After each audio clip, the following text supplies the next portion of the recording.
Criar uma instituição de ensino que preza o talento e a meritocracia é uma ousadia.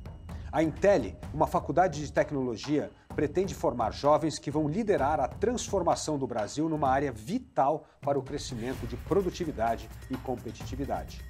A tecnologia é chave para melhorar processos e desenvolver produtos de maior valor agregado. O Brasil precisa de líderes que entendam de tecnologia. O currículo da Intel é baseado em projetos. Os alunos trabalham em projetos reais demandados por empresas. Aprendem a resolver problemas, superar desafios e ter comprometimento com entregas de protótipos de soluções. Parceria maior entre academia e mercado também é fundamental e é o que a Intel busca fazer. Trabalha em projetos de empresas e o ensino é por projetos. E 3 competências importantes: computação, negócios e liderança. Qualquer lugar do Brasil, qualquer classe social pode participar da Intel. Diversa, plural e transformadora. E para falar sobre a Intel, hoje o Panorama recebe Roberto Sallouti, cofundador da Intel e presidente do BTG.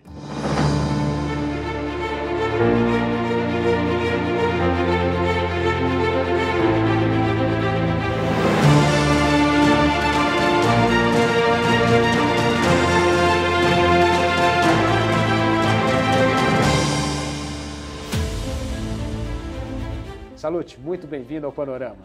Obrigado, Felipe. É um prazer estar aqui com vocês. Sallouti, vamos começar. Como que um banco resolve apostar na criação de uma faculdade de tecnologia por achar que isso é fundamental para o desenvolvimento econômico do país? Na verdade, a gente fez um processo de transformação digital no banco bastante significativo de 2016 para cá. E a gente viajou muito para entender o que estava acontecendo no mundo. E 2 vezes que a gente foi para o Vale do Silício, lá na Califórnia, um dos principais investidores de venture capital do mundo falou para a gente que não investia no Brasil porque a gente não formava pessoas em tecnologia em quantidade suficiente. Na segunda vez que a gente ouviu isso, eu falei para o Esteves, que é meu sócio no banco, eu falei: Esteves, o gringo tem razão, vamos fazer algo a respeito. A gente já vinha num processo que a gente queria deixar um legado para o Brasil. O Brasil deu todas as chances para a gente, né? Eu venho de família imigrante, meu pai veio para o Brasil com 21 anos, foi para a faculdade depois que eu nasci. Não sou de família de banqueiros, meu pai era diretor de cinema, o Esteves, meu sócio, também era filho de professora universitária, e a gente teve todas as oportunidades por causa do Brasil, por causa do empreendedorismo do Brasil, por causa da mobilidade social do Brasil. E a gente queria deixar um legado para o Brasil. E a gente vinha procurando algo e a gente chegou à conclusão naquele momento que a gente fazer algo ligado à tecnologia podia ser o nosso legado para o Brasil. Então, o que ia ser isso? Ia ser um projeto sem fins lucrativos, né, e ligado à tecnologia. Só que isso é um pouco amplo demais. Verdade. Então, a gente passou 3 anos estudando o que seria isso. Então, o primeiro ano, a gente foi estudar quais eram as necessidades do mercado. E a gente chegou à conclusão que na parte de programação básica, as várias iniciativas privadas, públicas, filantrópicas, estava formando aquela base da pirâmide de programadores. Então, não na velocidade que a gente gostaria, mas o alfabetismo digital para a programação estava acontecendo. A gente olhou o segundo layer, que era a parte de tecnólogos, né, que é 2 anos de especialização, e chega a uma conclusão que entre as FATECs, cursos públicos, privados, cursos, novas startups que estavam começando com modelo de financiamento, esse gap também estava sendo preenchido. Agora, quando a gente chegou na liderança, que quem são os profissionais que vão transformar o Brasil, transformar as empresas através da tecnologia, as faculdades de ponta, as grandes faculdades de tecnologia do Brasil, Poli, IME, ITA, federais, formavam o mesmo número de alunos há muitos anos. E a demanda simplesmente explodiu. Então a gente chegou à conclusão que ali é onde a gente podia ajudar.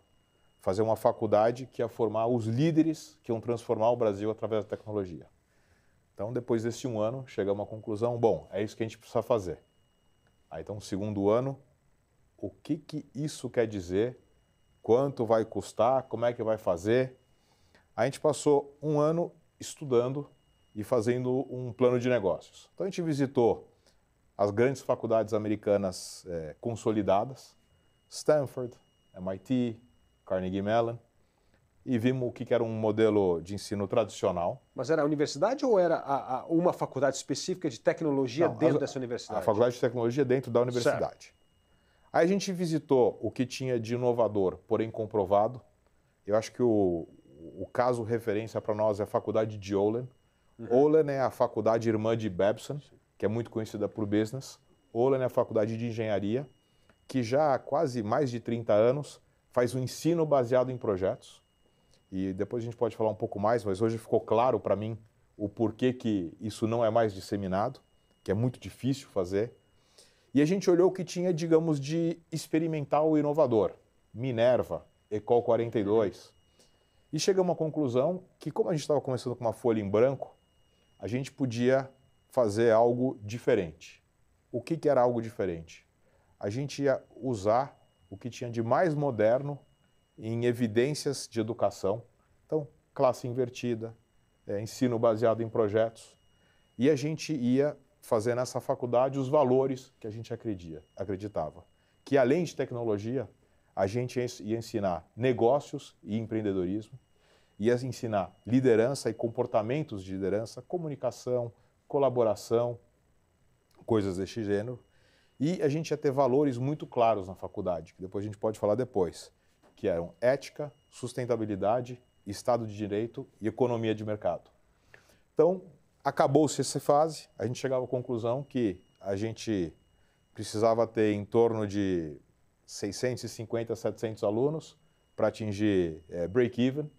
A gente precisava de um investimento inicial de 200 milhões de reais para fazer o CAPEX, para cobrir o déficit operacional nos primeiros 4 anos. E aí foi uma coisa muito bacana, que a família do Esteves falou, bom, tudo bem, eu me comprometo, faz o seguinte, o banco, os outros sócios do banco, meu caso, minha família, vocês apoiam um programa de bolsas e eu cubro o endowment para a gente montar a faculdade. Então aí fizemos isso e fomos para o 3º ano de pré-operação, que aí foi fazer piloto, fazer o processo do MEC, fazer a obra, fazer o processo seletivo. E se a gente tinha a ambição, ou tem a ambição, de ser reconhecido como uma das melhores faculdades de tecnologia do mundo e uma das melhores da América Latina, a gente tinha que atrair os melhores alunos. Para atrair os melhores alunos, a gente tinha que competir com as faculdades públicas, onde os alunos não pagam mensalidade. Então a gente criou um programa que os alunos que passassem na primeira chamada e não pudessem pagar, iam ter um programa de bolsa mais completo ainda que as faculdades públicas. Então, além de ter uma bolsa da mensalidade, também teria uma bolsa de auxílio alimentação, moradia, transporte, computador e inglês, mas sempre no limite do que a família precisava. Se a família podia pagar 25% da mensalidade, pagaria. Se poderia pagar 75%, pagaria. Se não pudesse, a gente daria a bolsa completa. 100%. 100%. E aí o banco, minha família, outros sócios do banco ancorou esse projeto e tem sido fantástico, porque a gente tem conseguido atrair. Você vê lá na faculdade os alunos das melhores escolas privadas do Brasil, de classe alta, e alunos de outras realidades, bolsistas em escolas privadas, de escola pública, mas que têm um talento fenomenal e só precisavam de uma chance. A conclusão que a gente chega é que o talento no Brasil não é mal distribuído, a oportunidade é mal distribuída. E a gente consegue, com isso, acho que passar os valores que a gente acredita que são transformadores, a preparação que a gente acredita que é transformadora, e estamos já entrando no 2º ano de operação, e os resultados até agora são animadíssimos. Mas por que um banco foi investir nisso, que foi a tua pergunta original? Na verdade, não foi um projeto do banco, mas foi um projeto que, para minha surpresa, toda a comunidade do banco abraçou. Então, o BTG doou 200 bolsas, por exemplo. E todo bolsista tem um mentor. Quantos alunos tem por turma? Tem 160 por turma. Então, a gente está agora em 320, mas vai se completar em 4 anos, quando tiver todos os cursos funcionando. A gente faz mentoria para os bolsistas. é uma briga no banco para quem quer ser mentor. Né? O banco dá todo o apoio institucional. O banco fez o programa de estágio e tem sido fantástico. Agora, o Intelli não chama BTG Educação. O Intelli chama Intelli, Instituto de Tecnologia e Liderança, porque a gente quer que ele se torne um projeto da sociedade brasileira. Harvard, MIT, Stanford, alguém foi lá um dia, fundou essas faculdades e hoje elas são do país, que é o que a gente quer com o Intelli. Se daqui 100 anos a gente for reconhecido como os fundadores do Intelli e os ex-alunos estiverem dando os programas de bolsa, os endowments, toda a sociedade civil estiver apoiando, isso vai ser um projeto bem sucedido. E a gente tem convidado empresários, parceiros, amigos, para participarem do projeto através da doação de bolsas. E a gente já tem mais de 60 doadores de bolsa, ou seja, realmente você vê que é algo que está tendo engajamento, está tendo ressonância com a sociedade. Agora, você falou que o Intelli começou para formar essa camada da elite, assim, que é a formação de liderança, né? Elite é um nome não legal, mas sim, as lideranças. Ué, você não tem que ter nenhuma vergonha disso. Aliás, você está fazendo uma escola meritocrática para escolher os melhores, e isso é que é formar a verdadeira elite. A elite não é quem tem mais dinheiro ou prestígio, nada. Pelo contrário, é quem tem talento e mais capacidade e capacidade para assumir os postos de liderança, né? E você disse que as outras faculdades formam um número ainda pequeno para ocupar esses espaços.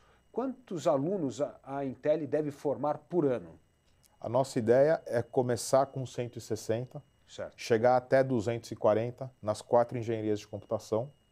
Para você ter uma ideia, as top 10 faculdades de engenharia no Brasil formam ao redor de 1.000 alunos por ano.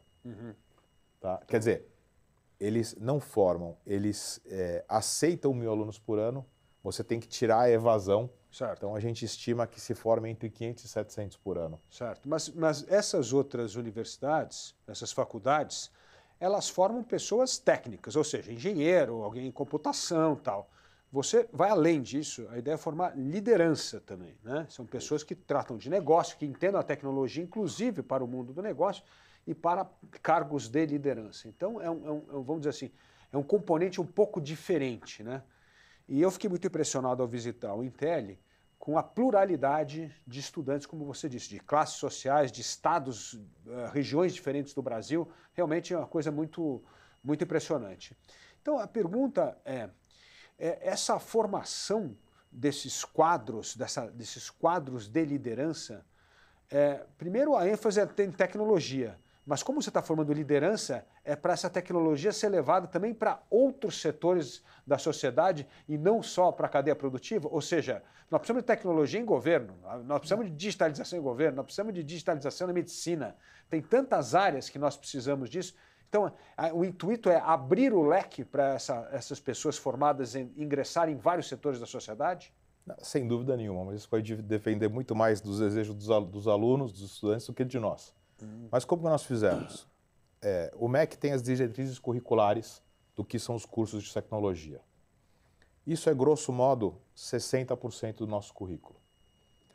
10% são o que a gente vê de demandas de tecnologia do mercado, que ainda não foram incorporadas nas diretrizes do MEC. Correto. Então, por exemplo, blockchain, inteligência artificial, coisas que estão tão na vanguarda que ainda não chegaram nas diretrizes do MEC. 20% do currículo é negócios. Então, esse é o grande gap quando a gente fala com as empresas que recrutam nas faculdades de tecnologia, as empresas falam, olha, os alunos chegam aqui, eles são excelentes técnicos, mas eles não têm skills de negócio. Não sabem como funciona a contabilidade, como funciona valuation, coisas muito práticas e que as pessoas precisam aprender para uma carreira profissional, seja no governo, na empresa ou para empreender. E 10% são coisas de liderança, autoconhecimento, trabalhar em grupo, comunicação, pensamento crítico, né? E você, por exemplo, você pega a nossa competência, a nossa aula de negócios é o dobro do que o MBA precisa no Brasil. Então, com essa combinação de skills, de tecnologia, de negócios e de liderança, o aluno tem pelo menos 2 anos, que é tempo integral, né? Porque a gente nos preocupa muito. Tem tanta demanda por esse tipo de profissional que esse profissional vai ser toda hora encorajado a não completar o curso. Então, os primeiros 2 anos é integral, 8 a 5. Né? O terceiro ano, a gente tem menos carga horária para o aluno já fazer um estágio. E no quarto ano, que a gente chama de aceleração de carreira, o aluno escolhe se ele quer a trilha empreendedora, acadêmica ou corporativa. Certo. Onde ele basicamente vai fazer já um projeto como se já quase formado, ter um pouco de aula à noite e com isso ele pode encaminhar para onde ele quiser. E todos esses projetos que a gente tem projetos, são sessões de 8 semanas, né? São 4 trimestres por ano. Todo é feito com uma empresa do setor real, uma grande empresa, ou uma startup, ou um órgão de governo, ou uma ONG. Então, com isso, os alunos têm exposição a vários setores da economia. O aluno vai fazer 16 projetos nos 4 anos. E é como se ele fizesse 16 estágios, uma na multinacional, uma numa grande empresa brasileira, uma com um setor do governo, uma com uma ONG, uma com uma startup.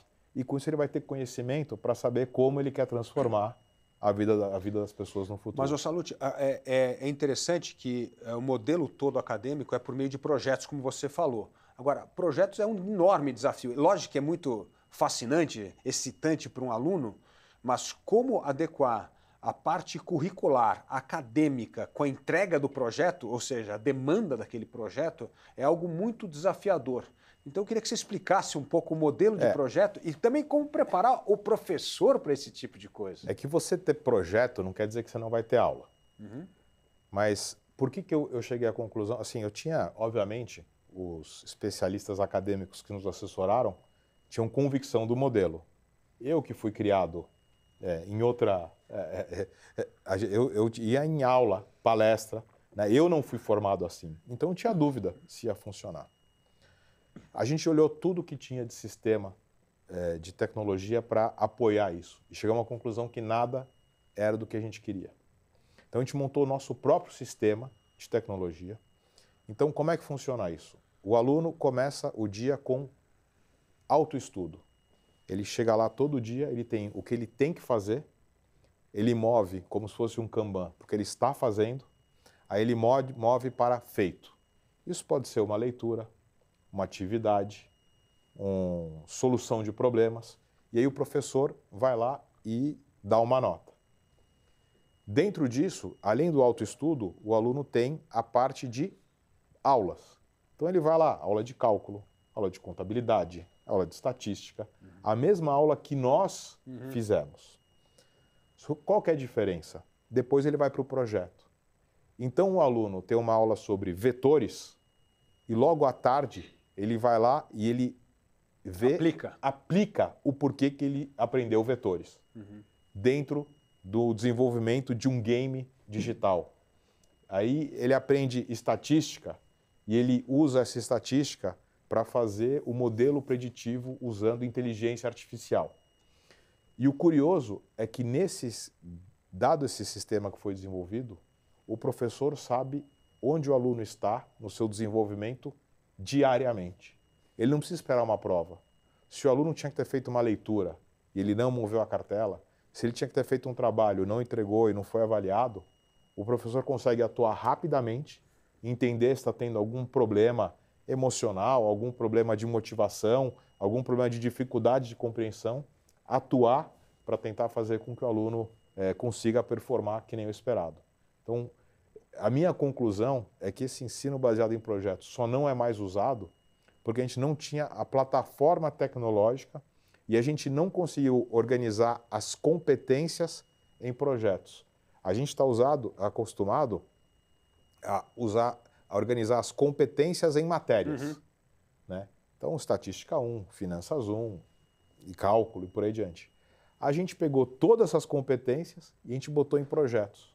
Então você aprende um pedaço em cada um que vai ser aplicado naquele projeto. Uma visão mais holística, né? Como isso funciona em todo o projeto. Praticidade, né? É a praticidade. Essa é a grande diferença.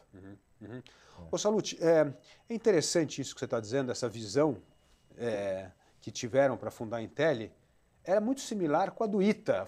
Quando o ITA foi fundado, os militares entendiam que o Brasil precisava de formar engenheiros, precisávamos ter engenheiros para garantir o progresso do Brasil. Então o ITA nasceu um pouco com essa filosofia da formação de engenheiros. E hoje nós estamos falando aqui a mesma coisa, a gente precisa mais gente nessa área de tecnologia, né?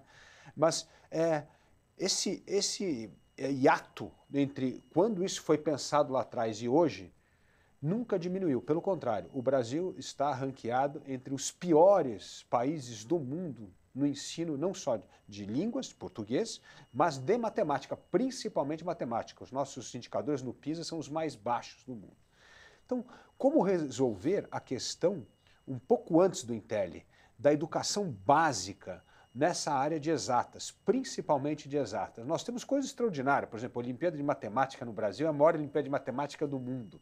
Mas são ilhas de excelência. Parece que o estudo das exatas ainda não foi dado o devido valor e importância no ensino básico. O Intelli ou vocês no banco vão ter alguma pegada para esse ensino básico formar pessoas melhores amanhã para futuros alunos da Intelli?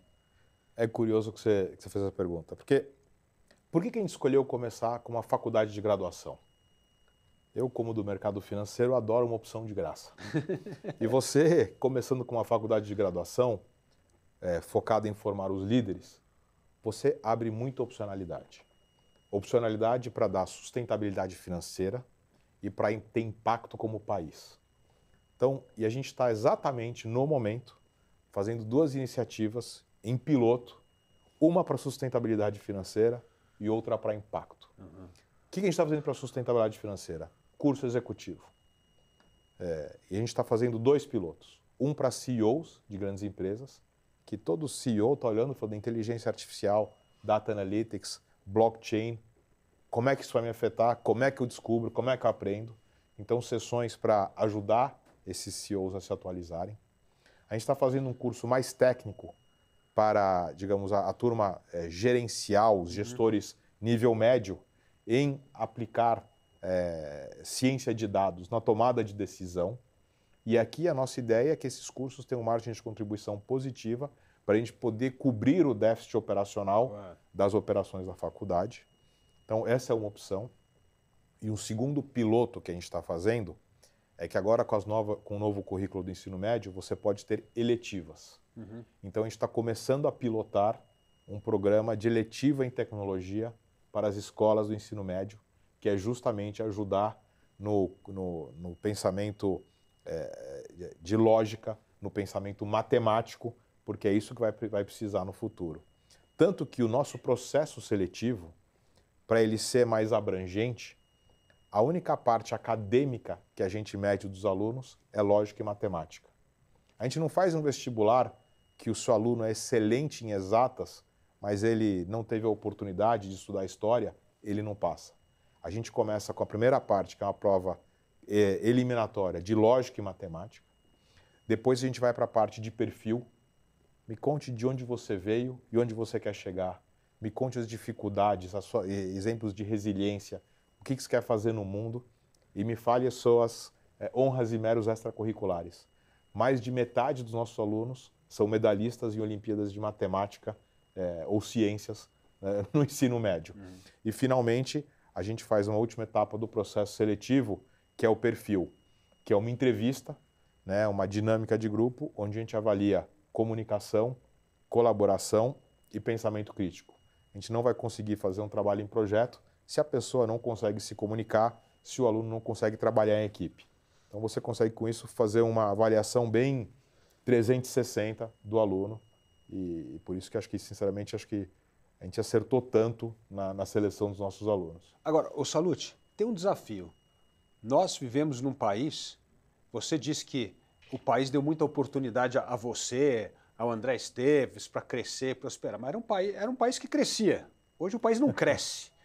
Você não tem receio da Intelli ser um formador de talentos para exportação de talentos brasileiros? Porque, no fundo, é isso que está acontecendo. Eu vejo lá o Porto Digital em Recife. Na verdade, é o seguinte, ou as empresas estrangeiras contratam essas pessoas para trabalhar aqui, mas só para prestar conta lá, ou o outro vai embora do Brasil, porque o jovem não quer ficar no Brasil que cresce 1% ao ano. Sem dúvida, a gente pode fazer duas coisas para endereçar isso. O primeiro é como empresário, como sociedade civil, tentar levar o Brasil na direção correta, e a gente está sempre se esforçando para isso e investindo no Brasil. Nos últimos 30 anos, realmente, o crescimento do Brasil foi pífio, mas o crescimento do BTG Pactual foi fantástico. Então a gente sempre acredita que, mesmo em tempos difíceis, dá para construir negócios fantásticos. E o segundo é, a gente passa muito para os nossos alunos o sentimento que, se a elite intelectual abandonar o Brasil não vai ser o Brasil que todos nós queremos. Isso a gente passa diariamente nas conversas que a gente tem com eles, nos valores. Tanto que você vê, né? Não é normal uma faculdade de tecnologia ter entre seus valores Estado de Direito e economia de mercado. Mas na hora que você vai embutindo isso nos alunos, a gente acredita que eles vão sair com o DNA que não só eles precisam ser o mais bem-sucedidos possíveis, agora, se eles conseguirem ser o mais bem-sucedido possível e ajudar a transformar o Brasil num país melhor, isso vai entrar muito na balança de quando ele selecionar onde vai. Mas, sem dúvida, é isso mesmo, é parte da realidade. Ainda mais no curto prazo, né? Pode ser que no médio prazo as coisas mudam. O Sallouti, me conta um pouco como que esses projetos são selecionados para fazer parte da grade da Intel. Porque eu vi, muito impressionante, que são empresas, não é que eles fazem assim, faz um projetinho aqui, não. É um desafio que a empresa tem e ela compartilha com os alunos da Intel para que se chegue a uma solução, não é um projeto fictício, é um projeto real. Então, primeiro, como é que é a seleção de projetos, como é que as empresas que queiram participar desses projetos apresentam os seus casos e como é que isso se torna em material, como você falou, didático. Então, todo ano, o time acadêmico olha quais são os metaprojetos e ele faz um chamamento público. Olha, queremos fazer um modelo preditivo XYZ, por favor, empresas interessadas se credenciem. E aí, nós tivemos, eu vou dar grosso modo, tá? Mas nós temos, acho que, esse ano, em torno de, 30 projetos. Nós tivemos mais de 180 inscrições. Alguns dos projetos não funcionam, nós não somos uma fábrica de software, a gente exige algumas contrapartidas dos parceiros, não pode contratar nenhum aluno até se formar. O código do projeto vai ser aberto depois para quem quiser acessar, ele precisa estar lá dando feedback para os alunos a cada 2 semanas. Então, feito isso, vem as ofertas do mercado, a gente olha o que precisa na parte acadêmica, casa um com o outro. Então, eu vou dar um exemplo. Um dos trabalhos era um modelo preditivo usando inteligência artificial. E tem uma instituição que já está no 3º projeto com a gente, que é o Hospital de Câncer da USP. O professor lá fez até um relato uma vez que eu até me emocionei. Ele falou que o Intel fez ele voltar a acreditar na potência da educação. E o Hospital do Câncer tem muitos dados dos pacientes que tiveram câncer, qual a origem deles, que eles tinham de sintomas antes, que tratamentos fizeram, como foi depois. Só que eles têm quantos cientistas de dados? Acho que nenhum. Então eles anonimizaram esses dados, passaram para o Intel e o trabalho do grupo foi criar um modelo preditivo para ajudar na prevenção ou prever quando vai ter câncer. E com isso você consegue ir fazendo isso. Agora, se você quiser, está lá, código aberto, quem quiser acessar esse trabalho, pode acessar. Quer dizer, outros hospitais, outros centros universitários, outros games, etc. Então o BTG Pactual fez um game de educação financeira para o povo brasileiro. Está lá, o código está aberto. Se algum outro banco quiser ir lá, usar o código, melhorar o código e fazer disso um produto, por favor, a gente vai ficar orgulhoso. Muito legal, Sallouti. Agora, tem uma coisa, né? Você disse que ao fazer essa rodada de conversa com os investidores no Vale do Silício, tinha essa provocação que foi feita a vocês, de onde nasceu a Intel, de que o Brasil não estava formando mão de obra tecnológica suficiente. Agora, isso também é fruto de políticas erradas do passado. O Brasil teve reserva de mercado durante muito tempo na área de tecnologia. e que foi grande culpada pelo atraso tecnológico do Brasil. Nós tivemos a famosa lei de informática, aliás, que recebe subsídio do orçamento até hoje, você sabia? É um absurdo total. Até hoje, a lei da informática recebe ali um grantzinho do Tesouro Nacional, que é uma vergonha. Mas isso retardou o processo tecnológico no Brasil, né? Vocês entendem que essa parte de tecnologia poderá ter restrições futuras de governo? Porque esse governo já começa de indústria nacional, voltar com a indústria naval, tudo que não deu certo parece que quer voltar. E isso tem um impacto tremendo na modernização tecnológica do país. Não acredito, não. Não acho que nem é viável do ponto de vista acadêmico, quanto mais empresarial. A gente tem o apoio de várias empresas, a Dell é grande parceira nossa, a AWS é grande parceira nossa. A gente tem acesso à tecnologia de ponta global, então muitas vezes a gente começa a fazer, somos os primeiros do Brasil a receber as novas tecnologias, o que tem sido fantástico. Agora a grande verdade é o seguinte, a gente está desenvolvendo tecnologia aplicada, né? A gente não está desenvolvendo hard tech. Uhum. A gente jamais vai conseguir desenvolver hard tech com um país se a gente não souber usar tecnologia aplicada. Então, eu acho que por mais que você tenha arroubos ideológicos de alguns indivíduos, eu acho que isso é uma página virada na nossa história. Espero que a gente não volte para isso, porque não vai funcionar, né? Salute, a pergunta é, se você pretende fazer uma universidade de excelência, é muito importante ter essa ligação com outras universidades do mundo. Você falou que você foi visitar todos os centros de excelência no mundo para se inspirar a construção do Intel. Mas uma vez a universidade já existe e já está formando as suas primeiras turmas, é preciso ter uma ligação permanente com esses lugares para a gente estar sempre na fronteira do que há de melhor. Existe algum plano da Intel ter alguma ligação com outras universidades ou uma rede de universidades em termos de tecnologia? Sim, a gente espera começar um programa de exchange para os alunos já no semestre que vem ou no início do ano que vem, com algumas faculdades da Europa e de Israel, para justamente estar fazendo essa troca, os alunos de lá passarem um semestre com a gente, os nossos alunos passarem um semestre fora. Então essa é a primeira etapa disso. Eu ia até te perguntar sobre justamente Israel, que é sempre um país fascinante nessa área de tecnologia, e eles têm uma visão muito interessante, né? Como o mercado doméstico é muito pequeno, tudo que você faz você tem que pensar global, né? Então, essa é uma filosofia que nós temos muita dificuldade no Brasil, porque como o mercado interno é muito grande, tem muita oportunidade interna, a gente tem uma visão, como é que resolve um problema só aqui e nunca pensando numa solução global. A Intel traz um pouco desse pensamento mais global para o ensino? A gente sempre tenta mostrar referência, a gente sempre está trazendo os empreendedores. E a gente traz empreendedores que fizeram empresas globais, para justamente os nossos alunos não crescerem com complexo de vira-lata. Dá para a gente ser uma empresa global. Então, o BTG Pactual, até 2006, a gente tinha dúvida se a gente podia ser uma empresa global.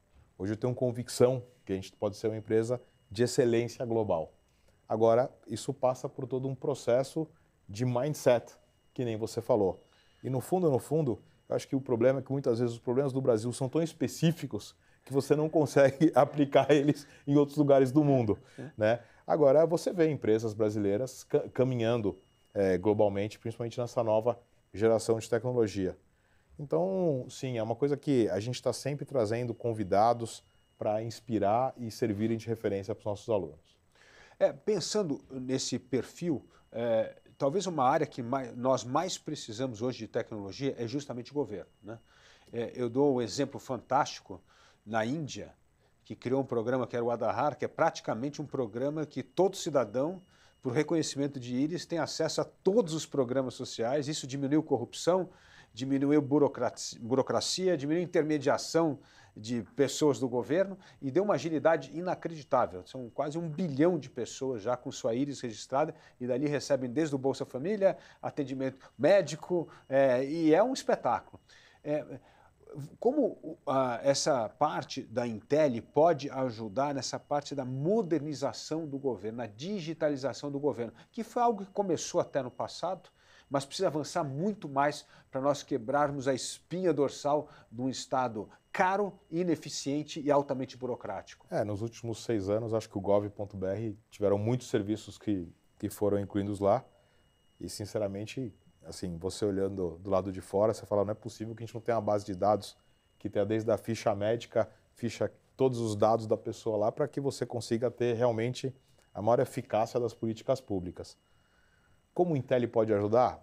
Olha, sinceramente, eu acho que a gente pode, formar pessoas que vão poder ajudar, e segundo, estamos abertos a projetos, caso seja interesse do governo. A gente chegou a fazer um ou outro com o governo do estado de São Paulo, agora é algo que depende muito menos de nós, infelizmente, e muito mais do governo. Agora, acho que quanto mais gente com a formação técnica correta, com os valores corretos, com a cabeça correta, esse vai ser o nosso legado para o Brasil.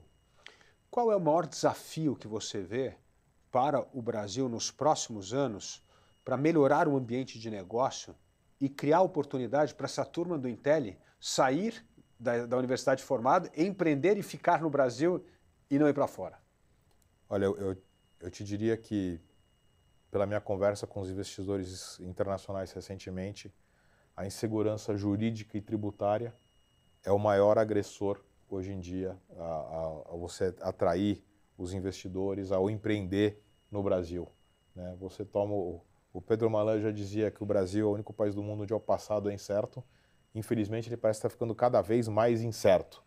É isso que a gente tem que, na minha visão, resolver. Você ter segurança jurídica, segurança tributária, diminuir todo esse contencioso, porque é isso que vai atrair, motivar os empreendedores locais e trazerem os investidores internacionais.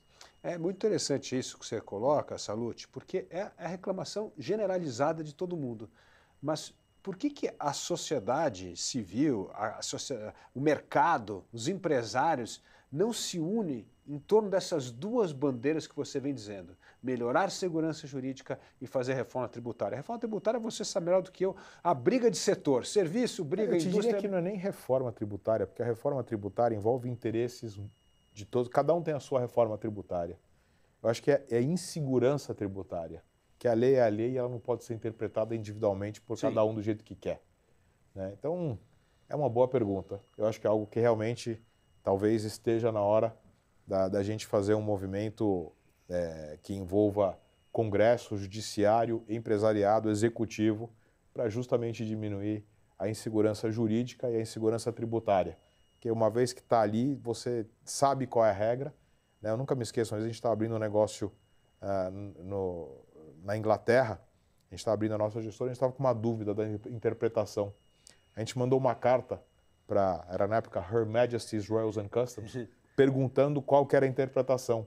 Eles responderam e pronto, acabou a insegurança tributária, né? Seria tão bom se no Brasil a gente tivesse algo assim, né? Isso facilitaria a vida. Com certeza. Na verdade, a importância da reforma tributária é que é para simplificar as regras, né? As regras tributárias complexas que a gente tem com esse sistema, provavelmente você nunca vai ter um parecer desse com essa clareza, porque depende de onde você cai, vai ter uma interpretação diferente disso, né? Exatamente. E aí cria essa grande insegurança tributária. Uma outra pergunta que chama atenção na Intelli é como é o recrutamento desses estudantes fora do eixo aqui do sul-sudeste, porque eu fiquei muito impressionado, como eu disse aqui, pessoas do Brasil inteiro. Como é que isso é feito?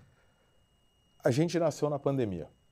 Então, no primeiro processo seletivo, a gente não tinha campus, não tinha histórico e estava todo mundo em casa. Então, a gente ficou muito bom de live. Mas não só isso, o Silvio Meira, que é o fundador do Porto Digital e um dos nossos conselheiros, quando a gente convidou ele para ser parte do nosso conselho, ele aceitou com uma condição. Ele falou, olha, eu aceito desde que isso não seja um projeto de São Paulo, seja um projeto de Brasil. E a gente concordou com ele. E parte do jeito de fazer isso um projeto do Brasil é fazer um processo seletivo onde o Brasil todo possa participar. Então, o nosso processo seletivo ele pode ser online ou pode ser pessoal. Então, isso permite que, por exemplo, o primeiro colocado no processo seletivo do ano passado foi um aluno da Escola Pública do Amazonas, que é bolsista integral. Se o nosso processo seletivo fosse presencial, ele provavelmente não poderia ter participado e a gente perderia esse grande talento. Então, parte disso é a maneira que o processo seletivo é feito.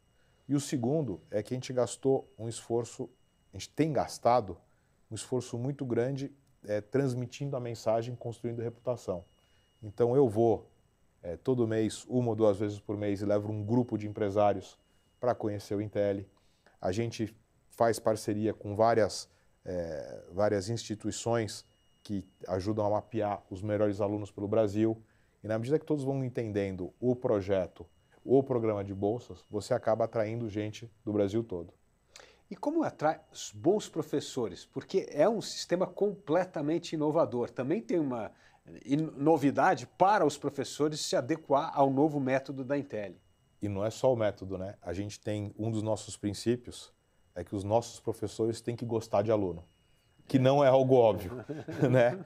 E no fundo a gente fez o primeiro processo seletivo de professores e quando você olhava a ficha, não, mas por que você quer trabalhar no Intelli?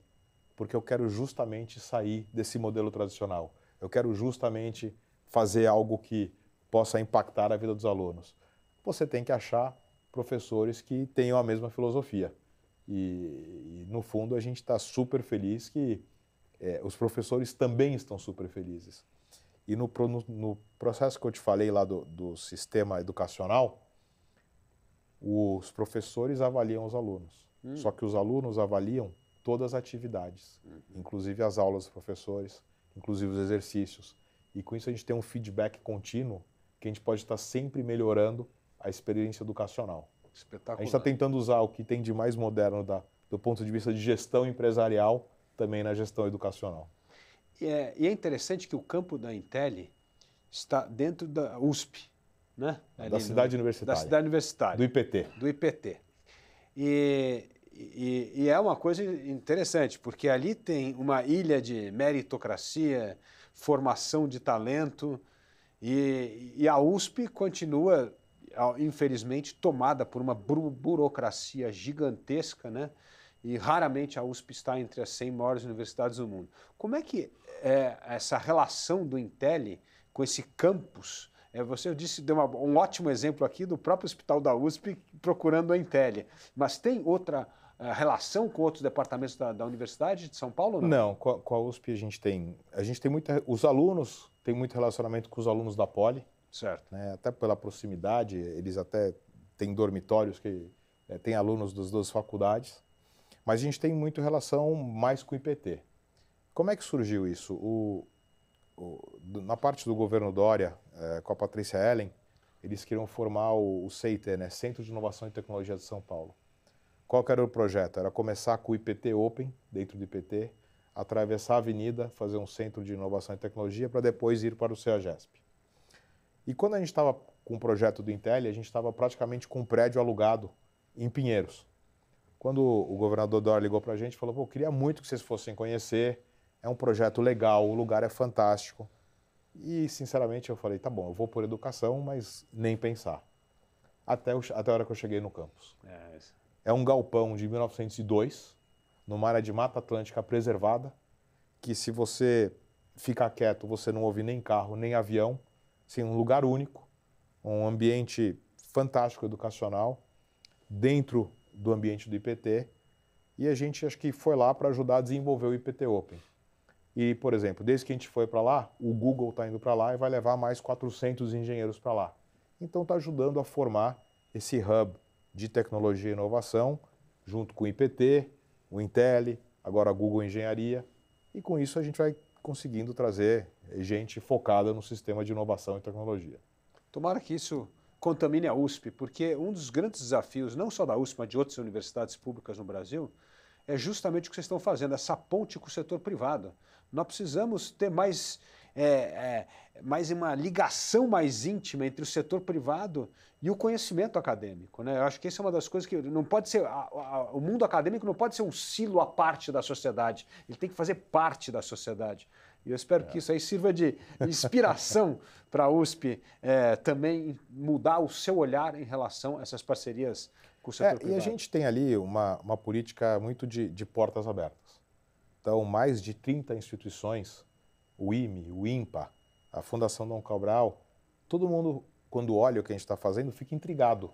Como é que é esse negócio de ensino baseado em projetos? Como é que é esse negócio de você estar próximo do setor empresarial ou da sociedade?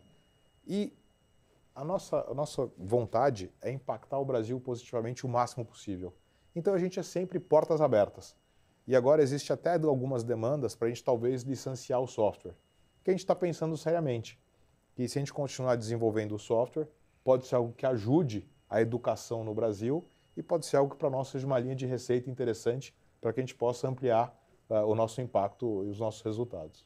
É o último ponto aqui que eu acho que é curioso. Então, esse aluno está se formando no 4º ano, se ele apresentar projetos, o BTG com essa mentoria vai ajudá-los a montar um projeto ou a organizar um pitch para ele vender esse projeto? Como é que é o passo final ao sair da escola e entrar no mundo real? A gente não chegou lá ainda, mas alguma forma de incubadora o Intelli vai ter que ter, né? Aí hoje, por acaso, me perguntaram, não, mas aí vocês vão ter uma participação na empresa? Eu falei, não, nada mandatório. Mas, por exemplo, já tem alunos que estão empreendendo, já tem empresas lá. É algo que está ainda a se definir, mas claramente a gente vai ter alguma incubadora lá e, sem dúvida, acho que não vai faltar gente do banco para mentorar a turma num pitch, numa apresentação, para que eles sejam bem-sucedidos na carreira empreendedora. Parabéns, Salute. É um grande projeto, eu fiquei muito impressionado, fiz questão de você contar um pouco mais desse projeto para o nosso público aqui, porque o Brasil, nesse momento, precisa de boas notícias, né? A gente vive num momento, infelizmente, deprimente do país e nós precisamos de boas notícias. E, certamente, o Intelli é uma grande notícia de alguém ou de um grupo de pessoas como você que acredita no país. Parabéns. Obrigado, Felipe. Obrigado pelo convite, uma honra estar aqui com você. E realmente o Intelli é algo que nos enche de orgulho e a gente vai construir junto o país que a gente quer. Cada um fazendo a sua parte, cada um empurrando um pouco e a gente tem convicção que o Intelli ainda vai fazer um legado de formação de pessoas com os valores certos, com o conhecimento certo que vai ajudar a transformar o Brasil. É isso aí, ó. Valorize a meritocracia. Não tenha vergonha dessa palavra, não. Ela é fundamental para se formar talentos no Brasil e é o que a Intelli está fazendo aqui. Eu te espero na próxima terça-feira, às 20 horas, aqui no Panorama. Boa noite.